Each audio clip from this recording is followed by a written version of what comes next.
যারা নিন্দুকে যা বলে সেটা কোনো কথা নয়। এটা প্রত্যেক বাড়িতেই আছে, যে একজন মহিলারাও আছে, পুরুষও আছে।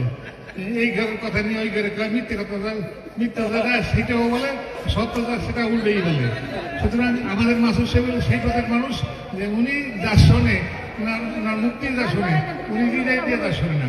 উনি মিথ্যে কথা বলতে হবে ভালো, একবার মিথ্যার বই সব লিখেছিলেন দেখে যে উনি বলে যে আমি উন্নয়ন করব, আমি রাস্তা করি হালাইছি, এইটা এই 10,000 1 কোটি টাকা দিয়ে দিলাম, এইটা 5 কোটি টাকা দিলাম। কালী ছুটি দিয়ে কইছে যে আমি থানা বানাই ফেলাম, থানা বানাই দিয়েছি ওটারে।